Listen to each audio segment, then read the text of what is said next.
자, 지난 주말에 저 사람, 방금 보신 저 사람 기자들 앞에서 했던 그 얘기 때문에 정말 많은 분들이 쇼크를 받으셨습니다. 자, 양 변호사님. 예, 일단 사건이 있었던 건 지난주 목요일, 그러니까 19일입니다. 19일 날짜를 기억해 주시고요. 오후 4시 30분 정도 전에 인천시 부평구에 있는 한 오피스텔 현관 앞에서 60대 남성이 흉기로 여러 차례 휘둘러 아내를 살해하는 일이 발생을 했던 겁니다.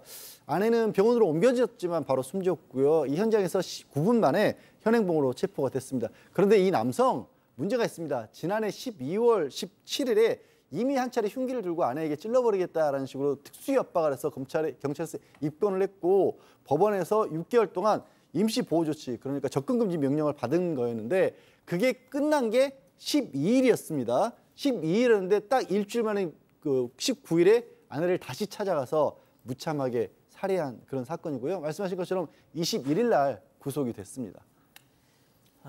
접근 금지 처분 6개월이 끝나는 그때만을 기다렸다는 듯 자기의 부인을, 아내를 살해했습니다. 자, 영장 실질 심사 받으러 가는 중에 기자들 앞에서 정말 기가 찬 충격적인 얘기를 쏟아냈습니다. 체크포인트 먼저 짚어보죠. 잘했다. 한번 만나보시죠. 돌아가신 아내분께 할 말 없으세요? 나는 잘했다고 여겨요. 그래서 한번 방문해 주세요, 저한테. 제가 설명해 드릴게요. 아니, 살인 저지르고 잘했다는 말씀이 맞다고 생각하세요? 예. 남은 가족들도 있으신데 미안하지 않으세요? 미안한 거 없어요. 아들 하나 있는데 아들한테도 미안하네요. 저는 처음에 이 영상을 교수님, 네. 영상 대신에 이 텍스트 기사로만 봤거든요. 네. 제 눈을 의심했습니다. 정말 이렇게 얘기했다고? 해서 나중에 영상을 찾아봤더니 보신 대로 저렇게 해요, 진짜. 네, 정말로 잘못하지 않았다고 생각하는 거죠. 일단은 뭐 정당하고 합리화하는 것 같습니다. 그래서 기자님들 한번 방문해 주세요. 제가 설명해 드릴게요. 그러니까 나는 그냥 보통 살인자가 아니고 피해를 당할 만한 이유가 있었다라고 지금 얘기를 하는 거죠. 굉장히 자기 중심적인 모습도 보입니다. 자기가 살인을 해놓고 내가 얼마나 중요한 사람인데 부인이 나한테 감히 이렇게 했다. 뭐 이런 뉘앙스로 지금 얘기를 하고 있어요. 그리고 무엇보다도 폭력성이 너무 강합니다. 공감력이 전혀 없는 반사회적 인격장애자가 아닌가 싶은데 일반 상해 살인자보다도 더 폭력적이라고 봐야 되죠. 아내를 죽였고 그런데도 불구하고 미안하지도 않고 잘했다고 나아가서 잘했고 아들한테도 뭐 미안할 것도 없다라는 얘기를 하고 있죠. 뭐 이런 것도 아니라면 정말 기본적인 인지 능력이 안 되는 그런 병은 아닐까라는 생각까지 듭니다. 이 사건의 발단이 지난해 12월이었지 않습니까? 네. 경찰이 지난해 12월 17일 날 이 흉기 협박 관련해서 입건을 했고요. 12월 25일에 검찰에 송치했는데 1월 달에 벌금 100만 원 약식 기소를 했습니다. 근데 이제 요거는 요거대로 가지만 가정폭력에 해당할 수 있기 때문에 임시 조치를 내렸었어요. 주거지에서 태거 격리되고 백미대 내 접근 금지되고 연락을 제한하는 임시 조치를 내렸는데 원래 임시 조치가 2개월이 가능하고요. 2회 연장이 가능하고 최장 6개월까지 가능합니다. 일단은 본인은 뭐 이 기간 동안 간 적은 없다라고 하는데 12월 17일 그 입건되기 전에 주의를 많이 배회를 했다고 하고요. 또 보도에 따르면 그 남매한테 너 찔러 죽이겠다 이렇게 협박을 계속 반복했던 것 같습니다.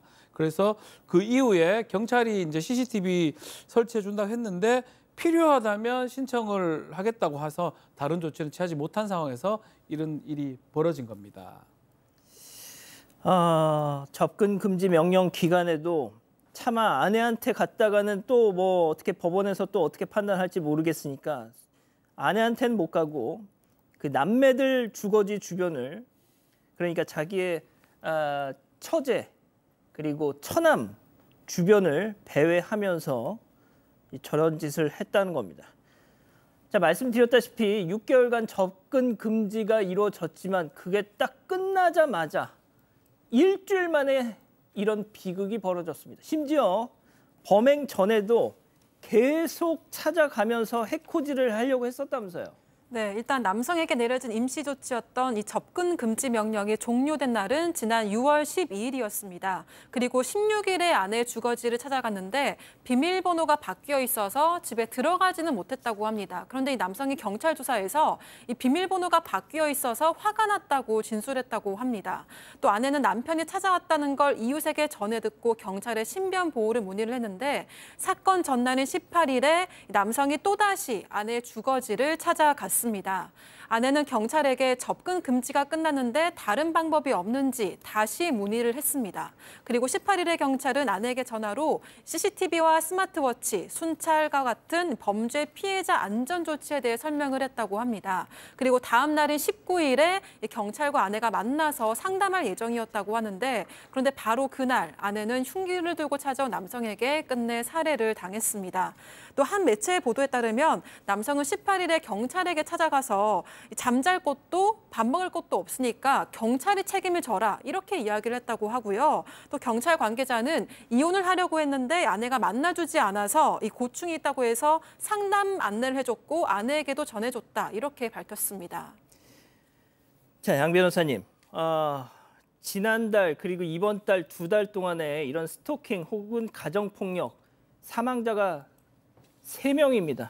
대구 스토킹 피해자 그 가스배관 타고 올라가서 했던 최근에 신상 공개됐던 윤정호, 또 지난 5월에 동탄에서 접근 금지 명령 어기고 전 연인을 납치 살해했던 사건. 자, 그리고 이번까지 아마 올해 안에 끝나기 전까지 말이죠. 몇 번을 전해드릴 거예요, 분명. 그나마도 명확하게 그러니까 이 부부와의 가정폭력이라는 게 드러난 사건들인 거고요. 그렇지 않은 사건들, 뉴스에 나오지 않는 사건들을 따지면 훨씬 많을 겁니다. 지금 이 사건에서 굉장히 큰 지금 제도의 흠결이 드러난 게 있어요. 뭐냐면 왜 지금 아내를 찾아갔냐라고 그렇게 물어보니까 영상 실시신고를 받으러 가는 중에 그냥 그러면 내 집인데 내가 여기 가야지 어디를 가느냐라고 반문을 했다라는 겁니다. 이게 뭐냐면 왜 이 사람이 그 보호조치가 끝났냐면 6개월 동안 보호조치 위반을 하지 않았기 때문에 그냥 덜컥 끝낸 거예요.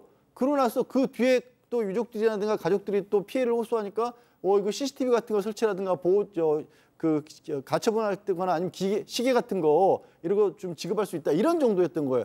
시간이 6개월이 흘렀을 뿐 이 자아는 달라진 게 하나도 없었던 거예요. 돌려보내도 될지 안심할 수 없었던 상황이었던 게 오히려 경찰을 찾아갔던 데서 드러났었거든요. 그런데 지금 제도에서는 뭘 할 수 있는 게 없었던 겁니다.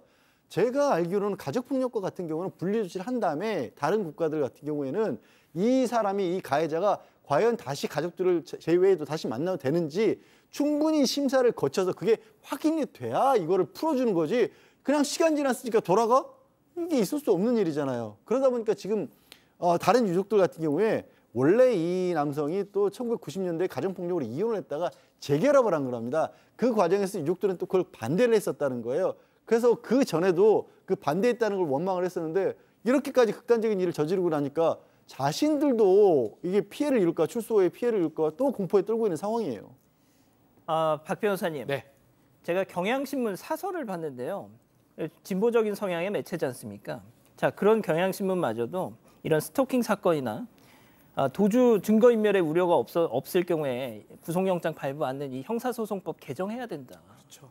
그러니까 묶어놔야 될 거 아닙니까? 기본적으로 계속 기준을 그 피의자, 피고인을 지금 기준으로 보는데 필요하다면 좀 피해자 기준으로 봐야 됩니다. 나왔을 때 저런 위해를 가할 가능성이 매우 높아 보임에도 불구하고 법원에 이런 데서 사실 방치하는 거거든요. 수사기관도 마찬가지고요. 그런 부분들은 법적인 검토가 좀 개혁이 좀 필요한 상황이 아닌가 생각이 듭니다. 앞서 말씀드렸지만 지난달, 이번 달 사망자가 3명입니다.